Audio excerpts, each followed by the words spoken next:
This week, we are presenting a special interview with a special focus. Sitting here with Zach and I, we have Kevin Howley.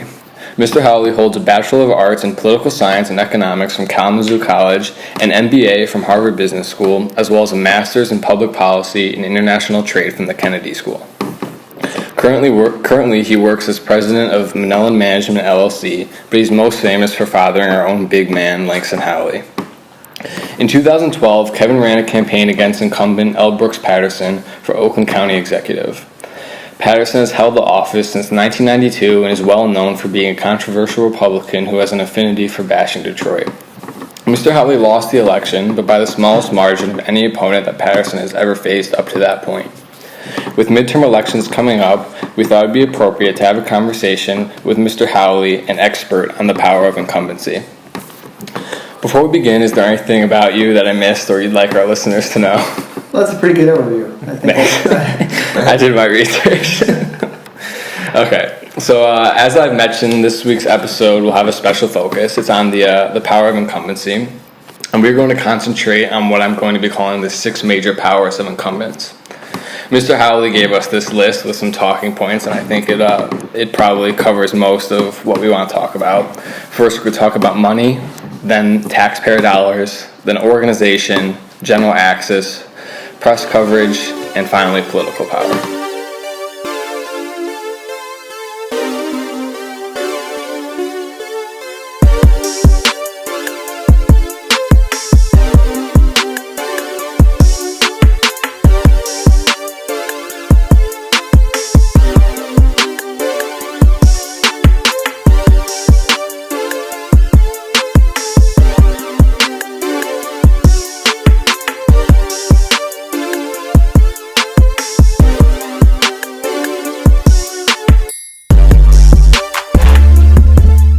So now we're going to talk about the first major power of incumbency, and that's money. Mr. Howley, you wanted to lead us in? Sure. I mean, I think during my campaign process, it was kind of enlightening to see how money follows power and power reinforces money, and it's a circle. Mm-hmm. In fact, if you kind of look through, campaign contributions are technically public record. Of course, there are ways to get around that a little bit, but if you look at, for example, Oakland County Treasurer or Wayne County Treasurer and their contributors, the contributors are often banks that the county works with.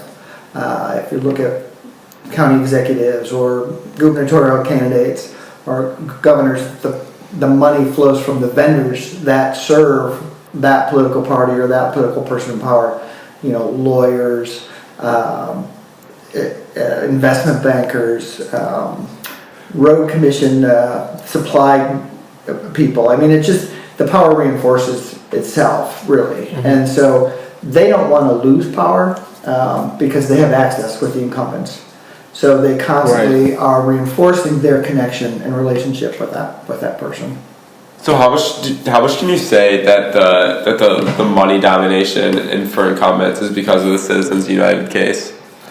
Well, I don't even think. I think that exacerbates it, but I think it was there even before that, and it's striking because obviously at various levels of government that you're running for, the amount of money you need to run is different. Sure. In Oakland County, you have about 1 million voters, so that's a pretty large district. But think about what $5,000 can do for somebody who is running for a little bit smaller office.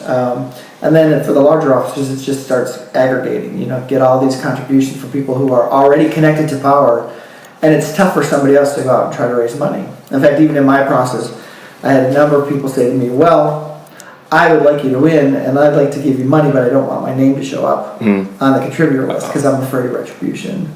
Or, I'm not going to give you money, but my spouse will write a check. That happened a lot. Because people are afraid. Is it because they're connected in some way to the person in office? Yes, or their firm might be. Right. Especially with like lawyers, you have firms with 500 attorneys or 200 attorneys, and they might have a relationship with a particular municipality or the state of Michigan. Right. You don't want to piss anybody off that's in power. Mm-hmm. And so, Do you think firms or corporations are more inclined to give money to someone who has already held office because they want the power structure to stay the same, or do they ever look for changes? Well, I think they rarely look for change because they know what they know, and they're comfortable with what they know. You just look at the stock market. The stock market reacts to uncertainty. Well, corporations react to uncertainty as well. And so if you look at lobbyists, they spend a lot of time building relationships with incumbents. They don't want to lose that relationship. They don't want to start over.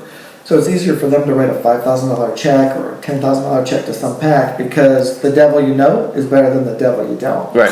That's a good quote. That's a great quote. Yeah. I like that. Yeah. So it's a very reinforcing process. And does that money, especially for firms and corporations or big interest groups, does that usually give them like curry favor with the people in office while they're in office? Well, I mean, you have to ask the question, what do you think? I mean, there's always a connection, unfortunately. There shouldn't be. I mean, I like to think if I had one, there wouldn't be, but we all think that, right? But it happens all the time. Yeah, and money buys you access. If you go through your donor list and your handlers, they say, well, that guy gave you $5,000. You can talk to that guy. Right. Sure. For whatever they've got to say. Yeah. So money does talk.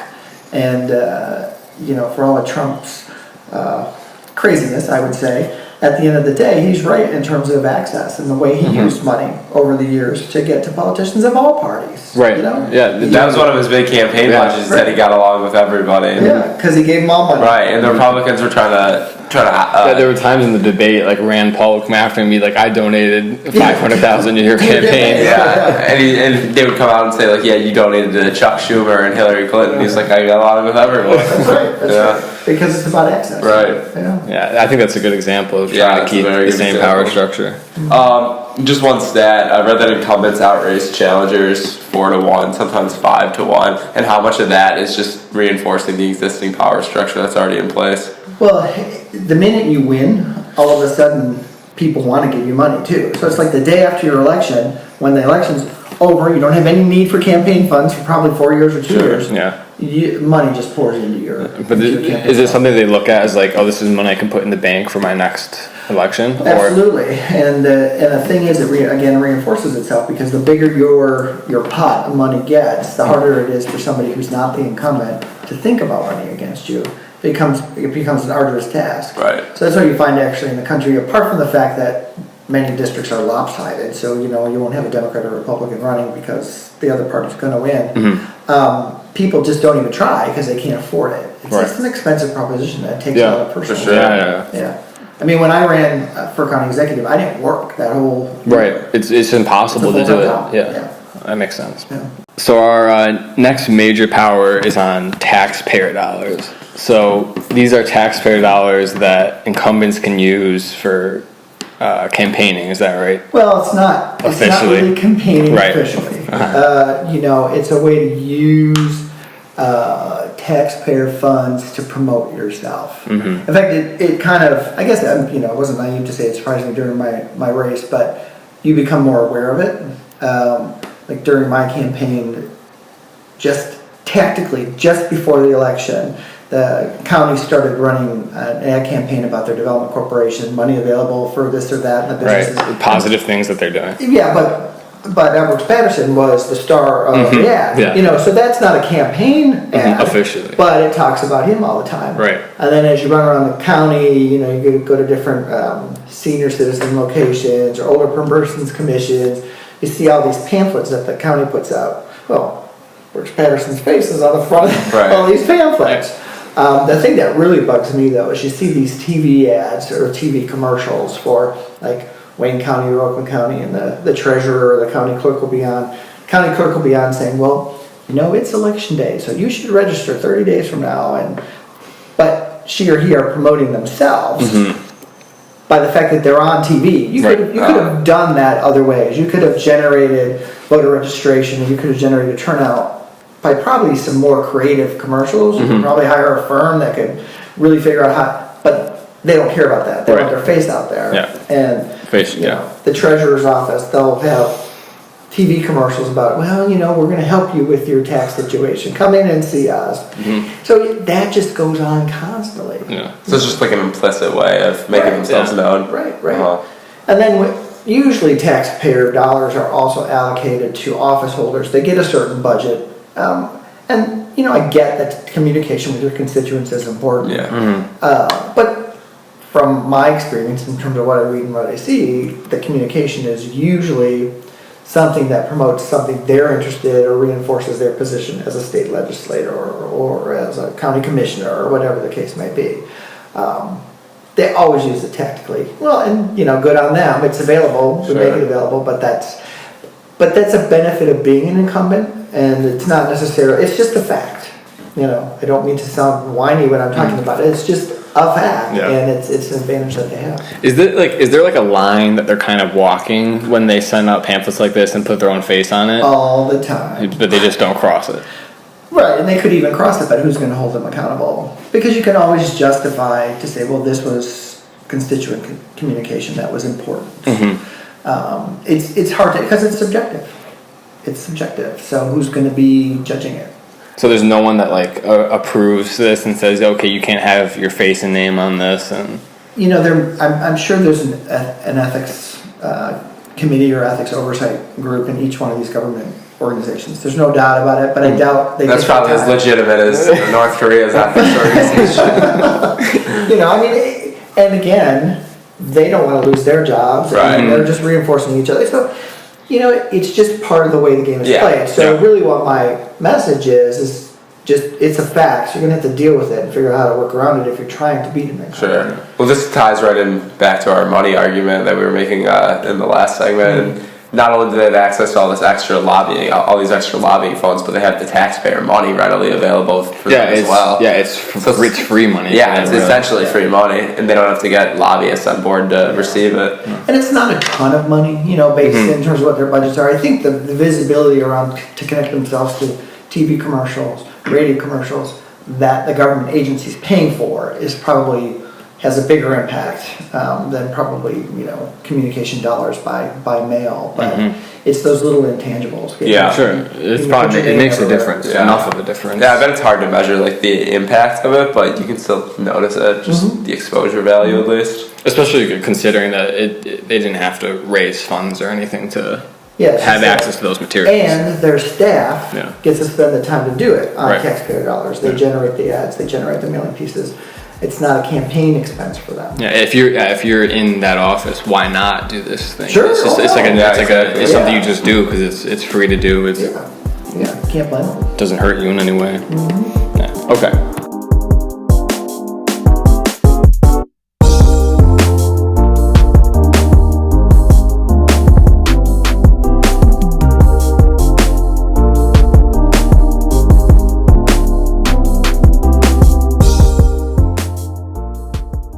We're going to start our third segment now on organization and how structural advantages affect the advantages of being an incumbent. So can you tell us a little bit about how those organizational advantages work?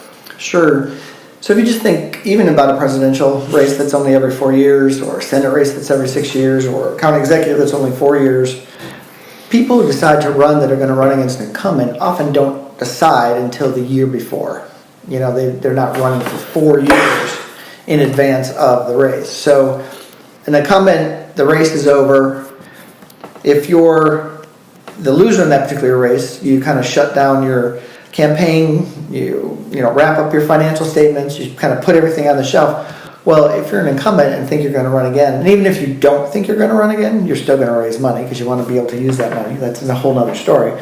But you've got your infrastructure in place. Your campaign manager probably move on to something else, but he or she have created just a huge number of volunteers, and you have the access to all these people that voted for you or supported you. You keep working those lists. You keep working that structure, and you can easily raise money within that structure because your committee already exists. So it's basically, if you think about a startup business, it's tough to start up a business. There's so many hoops to go through, not the least of which is learning how to file financial statements that are required by your campaign, and learning how to raise money, and setting up contact lists, and setting up processes.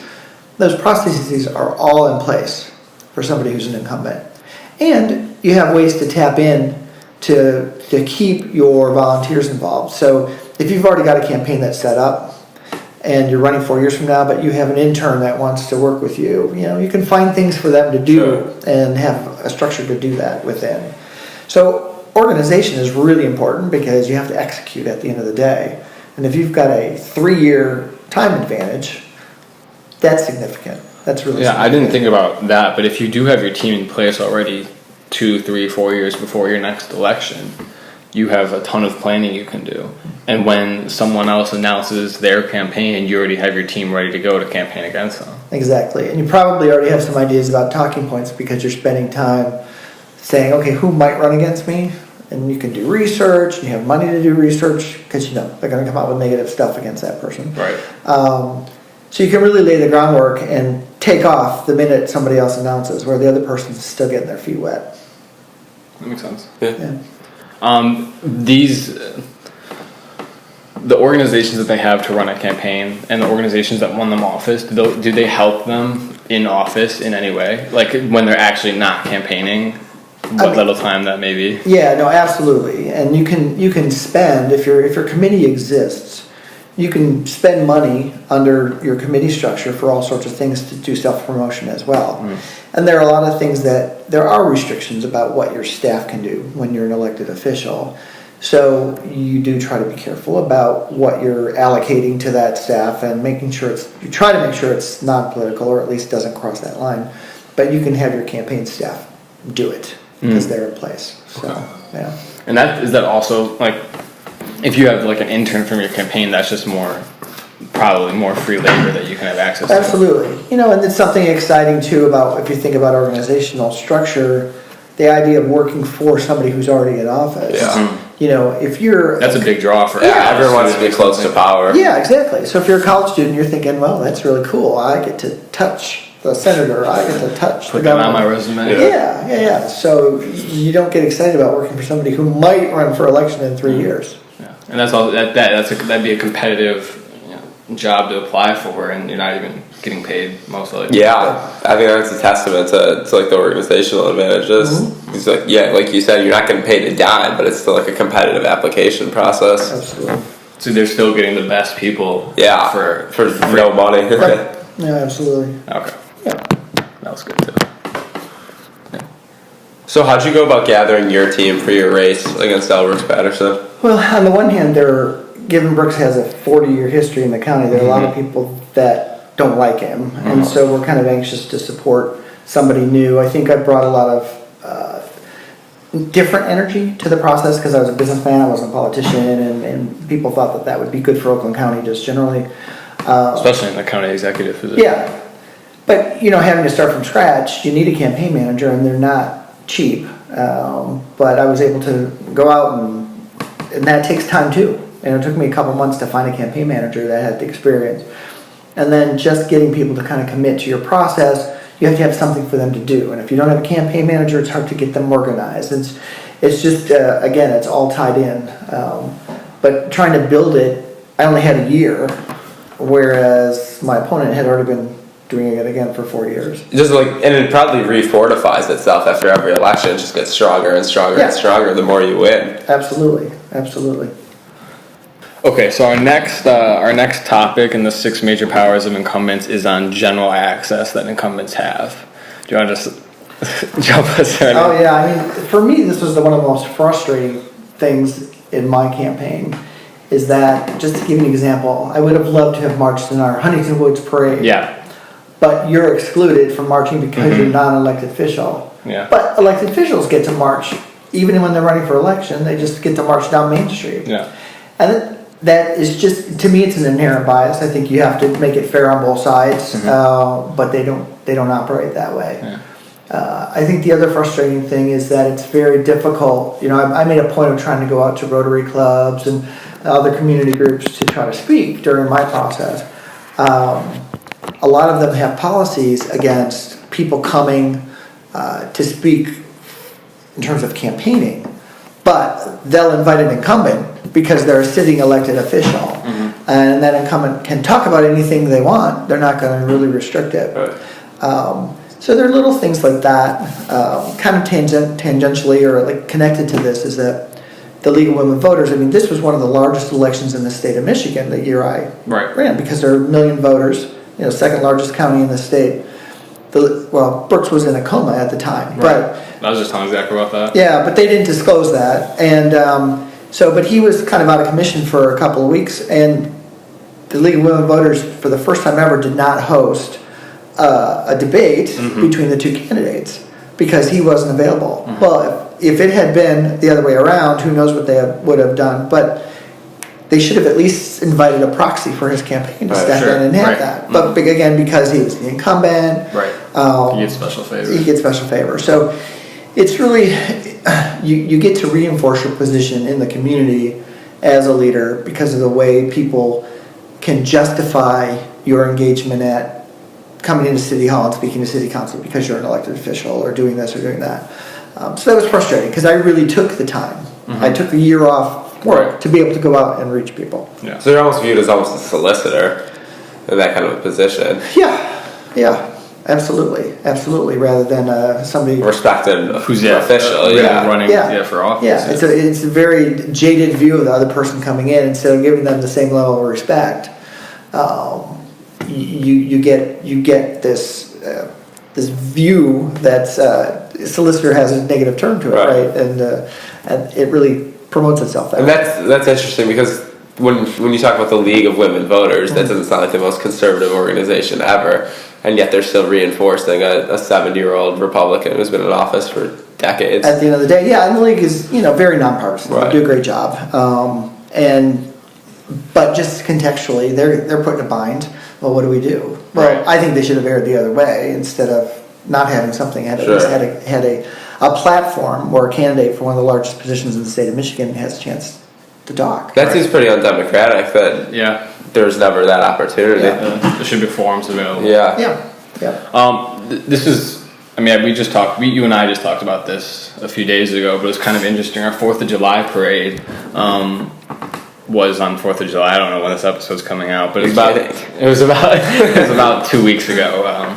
And midterms are coming up, and I noticed Ellen Lipton, who's running for Congress and lives in our city, didn't march in the parade. And I was really confused. So I asked Mr. Howley why she didn't march. Was this just like a huge campaign blunder? And he said, no, they're not allowed to. They're not allowed to if they're running. But then I noticed that the Levins were marching, and Levin's son is running for office, and he was walking with the family. And the banners just said Levin, and his name is Levin, and he was walking around shaking hands. Right. And so he has access to incumbent powers because his family held office. And for those who don't know, the Levins are basically a political dynasty. Right. It's like elite incumbency access. You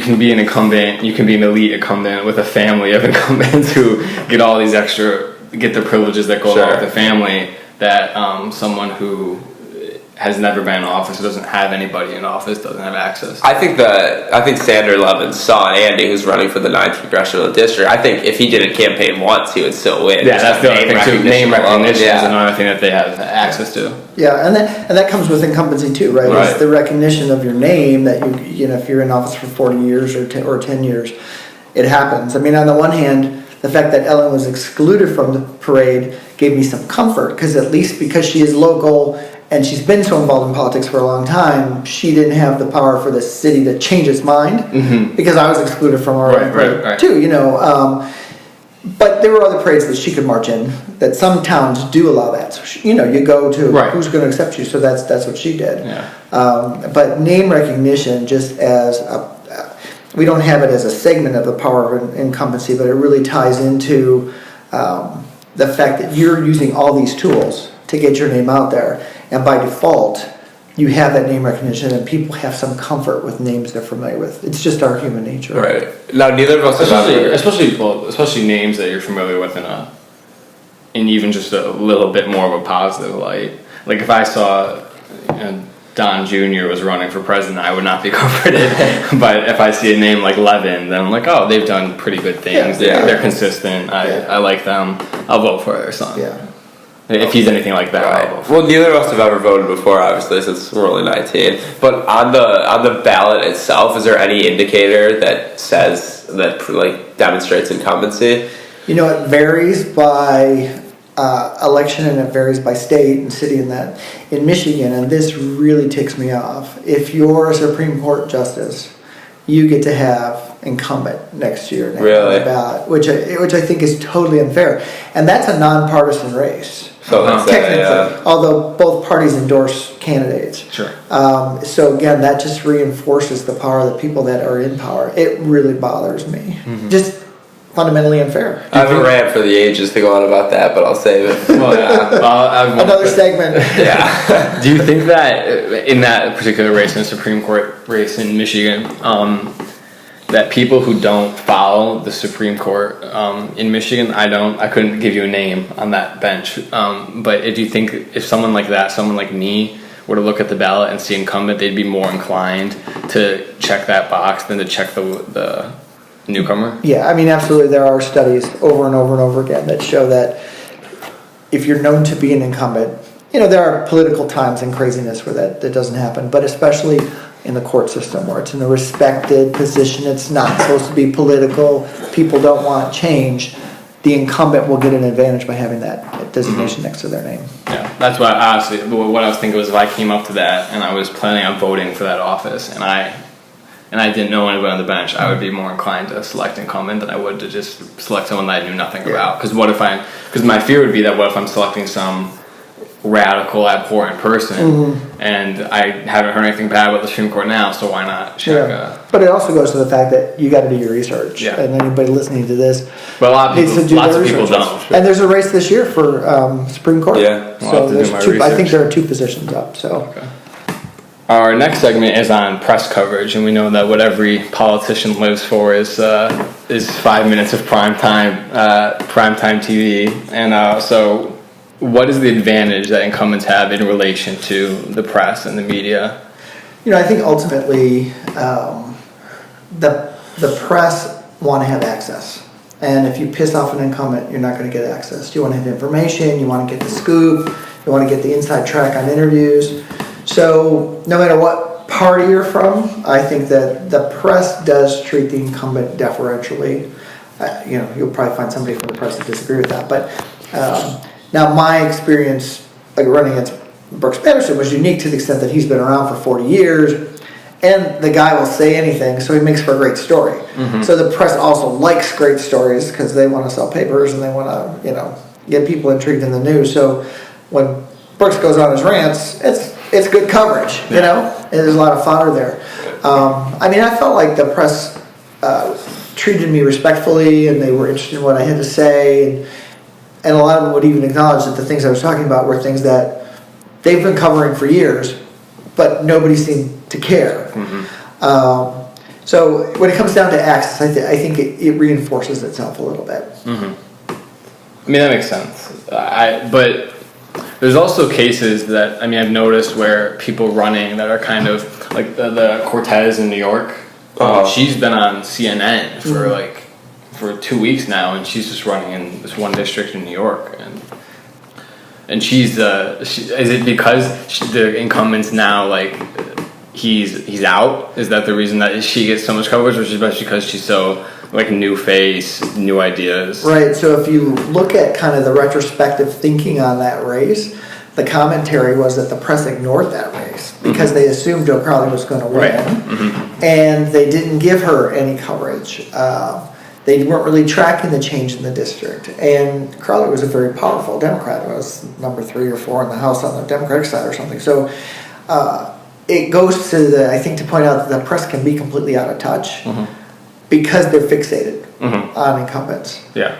And again, they were in the same political party, so it's not even a policy differential, although those 2 candidates have a lot of differences between them.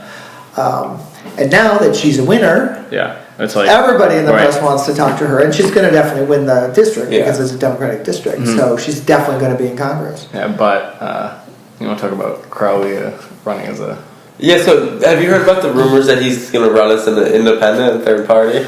I haven't heard that, but I don't know how New York State is structured, but there are again some inherent. So to go to structural issues again, if you wanted to run as an independent in the state of Michigan, you're screwed because of straight party ticket voting, Voters, which on the one hand I think has some real value because there are a lot of people who just know what they want to vote and they want to have that ease of voting. Sure. It makes it easy. On the other hand, it makes it impossible for independent candidates. So I don't know how New York is structured. It seems to me though too he got kicked out because he was out of touch with this district, and the demographics of the district have just changed. And I think now that he's lost, she's also going to have the power of incumbency because she is the Democratic candidate, Sure. and Right. so the power structure is going to support her. And speaking of straight ticket voting, in a lot of states you have to, just in order to vote, you have to register for a certain party. How much of that, feeds into that kind of power? Yeah, I mean, it definitely gives access to lists because all those lists are public. Yeah. It helps you target your campaigning. I don't know if it feeds into the power structure, but you know what it does do? It makes it hard if you're a Republican and want to vote in a Democratic primary, if you don't switch your registration at an appropriate time, then you get locked out of the process. So I do think that the registration process feeds into kind of mainstream candidates that the party infrastructure wants to support, because you can't let anybody in at the last minute. Now here in Michigan, we get to vote on either side of the ticket that we want. We don't have to designate which side we want to vote on, and nobody will know in theory which side you voted on. So, Do you think that Cortez's upset of a major incumbent is going to be a trend? I don't think so. Sure, it happens every so often. Eric Cantor in Virginia lost a few years ago. That was a huge upset. This is a huge upset. There's no doubt about it. But it's tough to run it against an incumbent for all the things we just talked about. That's all I wanted to hear. And their turnout was so low. I think there were about 26,000 total people that voted. Well, and it goes to Crowley's campaign. Right. It makes you wonder, was it very well organized? And He didn't even show up to debates. Right. Yeah, he probably ignored just Yeah. phoned it in, thinking that it was a. Well, that was out part on of the streets. but that was part of the strategy too, because Yeah. you don't want to give the other person credibility. That's true. That's why, Brooks Patterson didn't want to show up at debates with me, because he has the name recognition, he has all the inherent power. Why raise my level of credibility, especially if he thinks I'm going to do a decent job in a debate? Yeah. So why give anybody? How do you break in to get them to start coming? How do you make the threat of your campaign bigger than their want to not give you credibility? Yeah, just like bringing them out of the shadow. Yeah, say it's money. Yeah. Because if you don't have the money, you can't raise your visibility. Seems like we have a theme here. And it's like in business, it's like any product. You want to introduce a new product to the market, you got to invest big money to get it out there. That makes sense. All right, now into our final of the 6 major powers. Zach's biggest beef. Most vengeful segment. I'd say. Political power of incumbents. I don't know. Either Zach or Kevin, you guys can start us off. I guess just pick Whichever from the buffet here. You just have so many options. Well, let's start here, and then we can get into the Alright. gerrymandering issue a little bit. One thing that I always find fascinating is that you guys probably see out there, once you're done being president of the United States, all of a sudden you're best friends with any other president there ever was. Sure, yeah. There's like a little club. It's a clique. There's no doubt about it. And even though, stakes are pretty high now, so you have Democratic senators and Republican senators going after each other. But it's the same thing in their club. They know at least the person on the other side. They know how to work with them. If you're a Republican county commissioner and your district's Republican and you're a Democratic county commissioner in another commission district, again, it's the devil you know versus the devil you don't. So it's a boys club, which is expanding a little bit to include women and people of color, but it reinforces itself because power loves power. I mean, you look at the Blue Bloods in Boston and New York City, they controlled everything for a long time because it was reinforcing. It's where you make connections. But that goes to the heart of it too, when they start sitting down, and both parties are guilty of this, to talk about, okay, how are we going to run our districts and gerrymander our districts. I'm a Democrat, I want to be protected, so you take care of me. I'm a Republican, I'm gonna be protected, you take care of me. It's mutually beneficial. They scratch each other's backs because they want to stay in power. They don't really care about other people's districts. Right.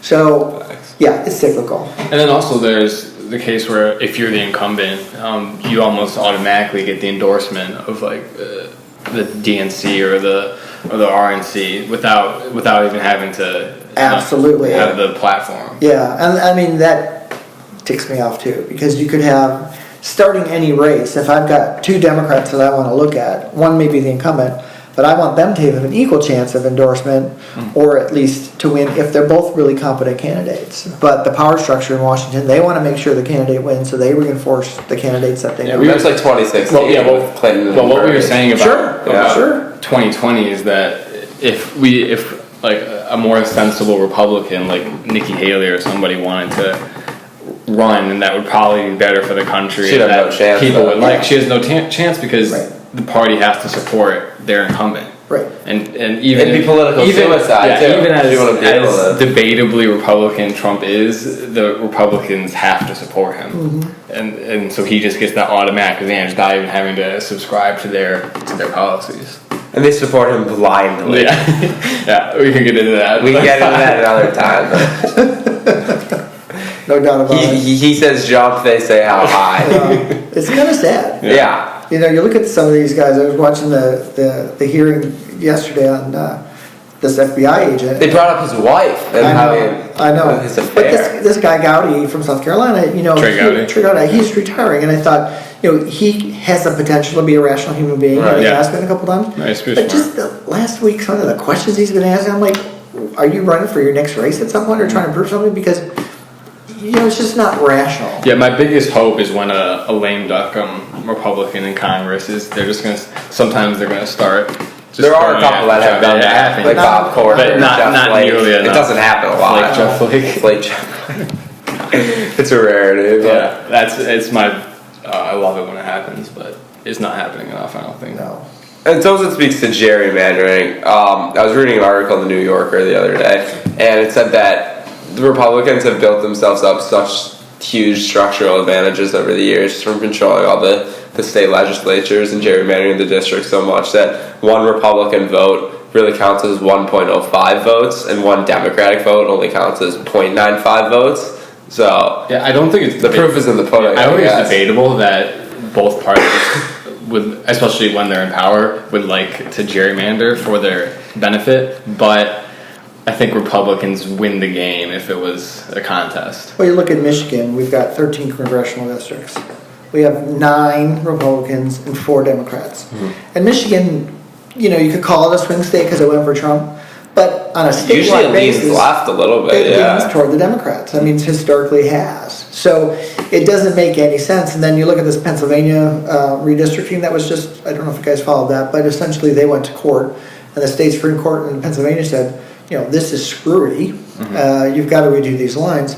And so now if you look at like the Cook Political Report, there are 7 districts that are now in play, might be 6, but 5 of them are currently Republican, and they think will now go Democratic because it's more reasonably redistricted. One's Democratic, and now will go Republican. But that's a huge swing in the balance. And again, Pennsylvania's sort of a swing state, but they had the same, I don't know the dynamics, maybe they have like 18 districts, but they had like 13 that were Republican and 5 that were Democratic. So it's dramatic. It's dramatic. It's not like it's a little bit. No. And sometimes that extra 5% that swings the other way can turn, you know, 25% of the races. Right. And they know that they have that we need this 5% and they can get it, and then it shifts the whole race. I think in Michigan, and I think it was 2014, I think Democrats were on a little bit over 50% of the vote. They got a little bit over 30% of the representation. Yeah. It's amazing. That's not crooked. I don't know what is. Right. Well, another part of the inherently is that in Michigan and other states, a lot of the vote is concentrated, so it does make it a little bit harder. So if you look at the Democratic voter base, you know, Wayne County, Oakland County, it's so concentrated that you don't have anybody left out in some of the out districts. And so the Democrats are outvoted, you know, 65 to 35. All you need is if you're one person in the district and it's a Republican. We clump all the Democrats in those few districts as possible. Yeah. So that is part of the problem too when you look at it structurally. Democrats are much more concentrated because they tend to be urban voters. Yeah. I took religions class in at school, and how they define liberal is people who engage with popular culture. And that trend follows politics almost all the time. Like California is almost always a left state, and that's where Hollywood, Los Angeles is. Cities are almost always left-wing voters. But then there's this huge, swath of the country that we almost never engage in, and it's hard for us to gauge like how those districts are always won. We look at like how is there all this red, but we never see like that's Well, and rural. that becomes culturally reinforcing too, because think of yourself as somebody in Nebraska or Wyoming, where it's always going to be a Republican state. If you want to play in politics, you're going to be a Republican, no matter what your beliefs are. Yeah, that's a good point. That's a good point. If you depending on where you are, no matter what policies you engage with and what your beliefs are, you have to. If you want to win, you've got to run. We were saying this earlier. We were saying that we thought Trump could just as easily have won as a Democrat. Yep. If his demographics fit what the party was looking for. Right. I mean, look at Bernie Sanders. In some ways, obviously, they're very different. I mean, Bernie's very thoughtful, but Bernie tapped into something that Trump really kind of tapped into too. So had Trump decided to be a Democrat, he would have changed his policies because he doesn't really care what his policies are. That's He just wanted to. He just wants power. Yeah. Right. But he could have co-opted that messaging in the same way on the Democratic side. Yeah. I think. If the cards were in the Democrats' hands, he could have just done it. And I keep on reading things about how he keeps on making fun of Mike Pence for being as religious as he is, and like 1,000 different ways he can make fun of Mike Pence. And I really don't think Those are just slip-ups. he gives a damn about Mike Pence. He literally just chose him to reinforce the party orthodoxy. Yeah, absolutely. Well, Should get the Pence votes. is like the face of Middle America Republicans. They're just the weirdest president and vice president ever. Yeah, frickin' frack. Yeah. Alright, I have one last question to wrap up these 6 major powers. Not a big question, but it kind of relates to political power because, we'll see. So do you think that the length that an incumbent is in office affects the power that they have? So like if there's an incumbent for 10 terms versus an incumbent for 2 terms, do you think the 10 term has a bigger advantage over? Absolutely. I mean, it just is because all these things we've talked about this morning incrementally help each other the longer you're in power. Right. And so it's a lot easier, and statistics show it's true again, go back to the facts, to try to dethrone somebody in Congress who's only been there for 1 term. Because they don't have that inherent base. They haven't had time to build it redistrict. up. They don't have the connections. So there's definitely a correlation between length of office and assuredness of getting reelected. Okay. And a little note on the midterms here: 33 senators up for re-election, and only 7 are considered toss-up district or states, and there are 4 other that are considered competitive. So that's a third. 11 out of 33 are considered competitive, right? And the rest are just. And if we statistically, 95% of those races go to incumbents. Yeah. How many? Right, and if you look at the competitive races, several of them are listed as competitive because the incumbent's retiring. Right. True. Right. So, That's a good point. Yeah. In Minnesota, Al Franken's gone, so she's only been there for 6 months. But Tennessee, that has an impact on whether it's deemed a toss-up. Right. So this 1/3 number is way higher than. Yeah. If what you really look at it, is. Okay, that makes sense. Yeah. You think? I think we just count Andy Levin as a incumbent. Like that's not going to be a competitive. That can't be considered a competitive race, even though Sanders retiring. Right. That's a good testament to the power that elite incumbency has on elections.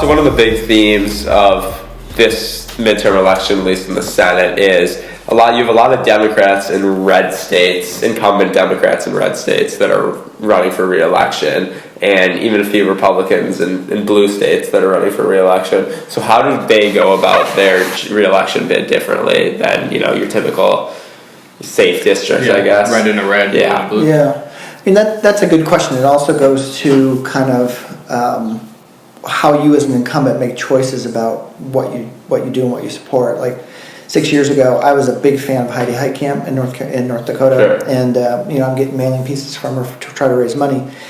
And I've decided not to give her money this time because when she got elected, she had promised to be more aggressive about gun safety regulation. Mm-hmm. And she had a chance to, because when she was first elected, Democrats had more power in the Senate and in the House. And she really failed me, and failed a lot of people, and she didn't do anything. And sadly, I think she was more concerned about getting reelected in 6 years for her constituent in North Dakota than doing what was right. So I think so it's always in the back of their head. It's always in the back of their head. That's almost a tangible. Yeah, it is. Yeah. So if you look at the people that are in these tough races, are they making decisions based on what they truly believe is the right thing, or what will get them reelected? Personal interest. Right, and you'll find that a lot of them are doing what will get them reelected. Of course. I always think that. I mean, might be the optimist in me, but I always think that maybe they're trying to buy themselves more time, and I think their term limit isn't enough to get things done. Oh, I thought that too. And it just happens so much. But you got to strike when the iron's hot. Yeah. Heidi missed her chance, and now the Republicans are in control. She has no impact on gun safety issues. Yeah, So- and then there's people who've had 50 years in office. They've bought all the time you have in your life, and they Just don't do it. Yeah, and they don't do anything. Well, and it goes to term limits. Should we say, well, you're only going to be in office for 6 years. You can't run for re-election. So maybe people would make rational decisions. Term limits is a whole other segment, right? That's Mexico's idea. Yeah, but at the end of the day, it's like, would it affect people's decision making if they weren't constantly spending time, raising money, and thinking about what the people with money think, rather than what's the right thing to do? Yeah, especially in Congress when you can have.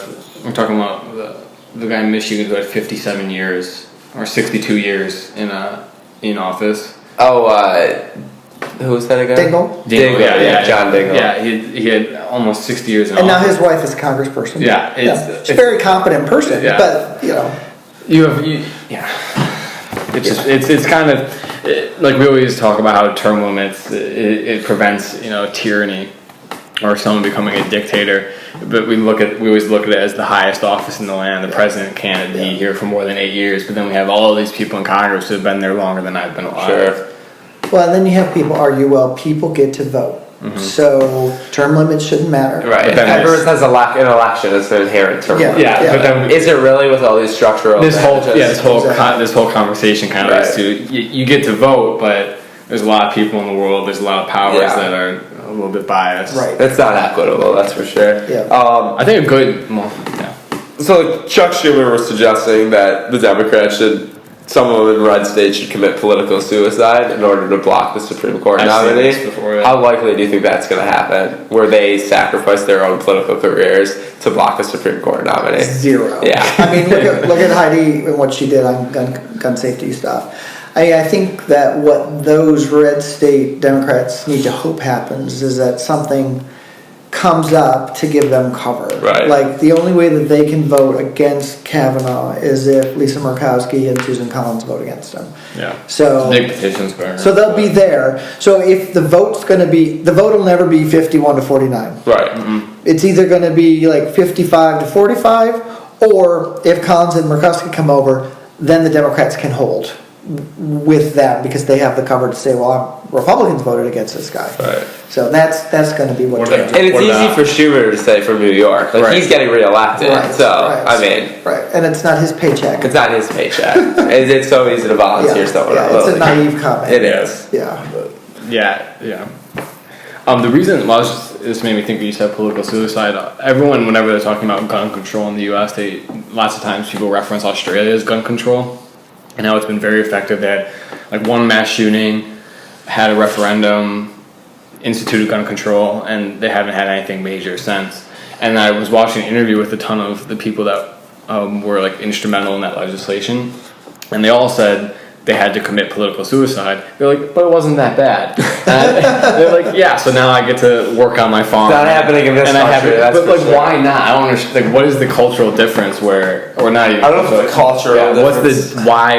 Is it just the power is more juicy here? What's the difference? That is juicy. Well, maybe they just had more integrity. Yeah. Maybe. Okay, I think that's. I even look at some of the representatives we have in our area here. Young people that I have a lot of respect for, and then they start running for the next office. And I have said to them at times, you have so much to give. Mm-hmm. You've been wonderful in the office that you've served. Go do something else. Yeah. Have an impact on another part of the community. That's almost like word for word what some of the people in Australia said. They were like, I have other things to do. Right. And now we have good change in the country. Yeah. Yeah. Okay, so kind of wrap up questions. Mm-hmm. Is the power of incumbency a problem, and is it an insurmountable summit? I think it's a huge problem. Mm-hmm. I think there are things that we can do to tweak it, whether it be gerrymandering or this or that. But with Citizens United, it's only made it more of a problem. Right. And it all comes down to money. I think the other thing that matters is getting people out to vote. In some countries, you're required to vote.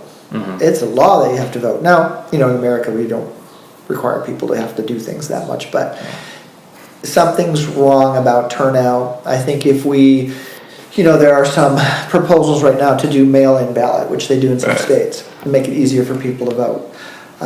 We need to find ways for people to be able to vote early. Like in Michigan, I can't just go and say, I'm on an absentee ballot because it's inconvenient for me because I have to work or whatever. Too bad. You have to technically be out of town or over 65 years old. Well, that's just stupid.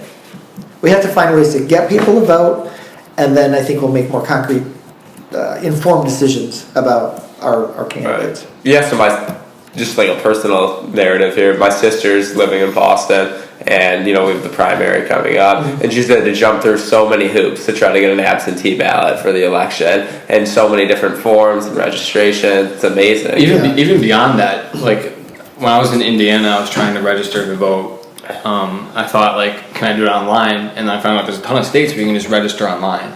You can fill out your information, get your card in an email, and they mail it to you 2 weeks later, and the email works just as well as the card. But you can't do that in Michigan. You have to go down to the office. And as little as that seems, because our office is 4 blocks from our house, that it probably discourages some people that aren't. Well, the hours are 9 to 4. Right. When I went, they were on lunch. Yeah, I was on lunch too. Yeah, they take an hour and a half lunch break or whatever, and it's just and you'll notice that there's a correlation between the people that vote and don't vote in terms of their access to power generally. Yeah. The people that vote have more access because of money, time, the circles they travel in. So it's self-perpetuating, which is why Republicans have had a concerted effort for decades to suppress the vote. In one way or another, because they don't want people to vote. It's just they do better with. They've even verbalized that, So there's plenty of people on tape saying it. We don't want people. If the entire country voted, the Democrats would never lose an election ever. There's no doubt about it. And so it's basically minority rule. More people are. America is becoming less white, and over 65, and more people are living in cities. Right. And 2 of those 3 trends lead Democrat. Mm-hmm. And it just, if it was, if everyone voted, it just doesn't add up. If things followed the trends, then it would be a very different government. Yeah. Do you think that getting informed would be a good solution to? Well, being informed is nice, and I think it's a requirement. But the reality is, we don't always make it easy for people to get informed. Yeah, that's for sure. So, again, I think if people felt it was easier to vote, they'd be more likely to take the time to inform themselves. So, sure. I think that they play off of each other there. Yeah, I had the access to voting. My girlfriend, I asked her if she registered to vote on the deadline. She goes, "Oh, I didn't even know there was a deadline." She didn't even know what to do, so I had to send her the form and said, "You have to take this down to City Hall before 2 o'clock because they're going to be on lunch." 9-hour lunch. Yeah. And she was like, "Oh, okay." I had no idea. And she's a smart person, but I think a lot of people like her, especially our age, who have never engaged in this process before, wouldn't know what to do. I didn't know about the deadline except I saw it Well, I googled it. A little bit, there wasn't that little much. bit of a tangent. I was talking with a friend of mine who goes to school out east, and she graduated college this past year, and we were talking about politics briefly, and she brought up how she didn't vote in the election, and I instantly became enraged. And then, so she lives out east in a very blue state, and so I was like, well, with the Electoral College, your state was going blue anyway. She looks at me, she's like, what's the Electoral College? I'm like, this conversation's over. Okay, these are the final questions I have before we wrap up this episode. Do you think anything new is coming these midterms, or things are going to stay the same? I do think we're going to see some interesting Democratic candidates elected over some of the Republican candidates in the congressional districts. Mm-hmm. There's usually a switch in Congress every time people get fed up with the sitting party. It's a new wave of candidates too. I think they're going to be a little bit younger. Mm-hmm. There's a number of them that have military backgrounds, that are tired of people just assuming because you're in the military you have to be a Republican, you have to toe the party line. Right. I hate it when people just assume based on demographics that you have to be a member of a certain party. So I think it'll be an interesting new group. It'll be really interesting to see what happens to Nancy Pelosi. With the new group that comes in. It's going to be a different conversation. Okay. Do you think? I just saw something about Florida in the last election that turnout for people who were 18 to 29 was like around 20%, and then people over 50 make up 50% of that state's electorate. Sure. Do you think that this coming midterms and then the following presidential election, young people are going to vote more? Every time people say, "Oh yeah, they're going to vote because they're engaged." I mean, I think Florida will be a little different because I think the Parkland shooting has really engaged that age demographic in Florida, so that'll be interesting to see. It's still hard to take it out when people over 50 make up 50% of the vote, though. Yeah, but in Florida, a lot of the older voters are from the East Coast, and so I think Florida is definitely a swing state and could easily go Democratic. And there's an incumbent Democrat running for Senate, so that'll make it interesting. But people always say people are going to vote, but then they don't show up. I don't know. People are just not excited, and it just. Yeah, and I remember right after the Parkland shooting, the political hype was for 2 or 3 months was like crazy high, and everyone was motivated. And now, you don't hear a thing about it. Now we still know about it; it's in the back of our minds, but you don't see anywhere the same mobilization or motivation that young people have. So it's kind of concerning to me that come the elections, it's all going to have. It's whatever the media talks about, really. Because now, they were so focused on the child separation policy a few weeks ago, and now it's all the Supreme Court nominee. I don't hear about that anymore. I think what the media focus on reflects on what people are most interested in, because they send out a few samples and what people respond to the most, that's what they run. Because the 24 Hours News Network has probably an hour's worth of legitimate factual news, and then they have 23 hours of speculation and conversations and experts that have come in, and that 23 hours they have to fill with something that people will watch, and they're only they have to respond to what people are interested in. Well, people don't. You can only ride that event for so long before people tire of it.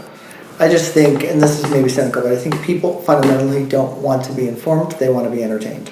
No, and so that's what dominates. I totally agree. That's what dominates. Facts. Yeah, and I do think they want to be informed, but I think only in the right setting, and I think 24-hour news networks have become more of an entertainment setting for people than an informational setting. Yeah. They think that information is something that they'll go out and do, but they never do.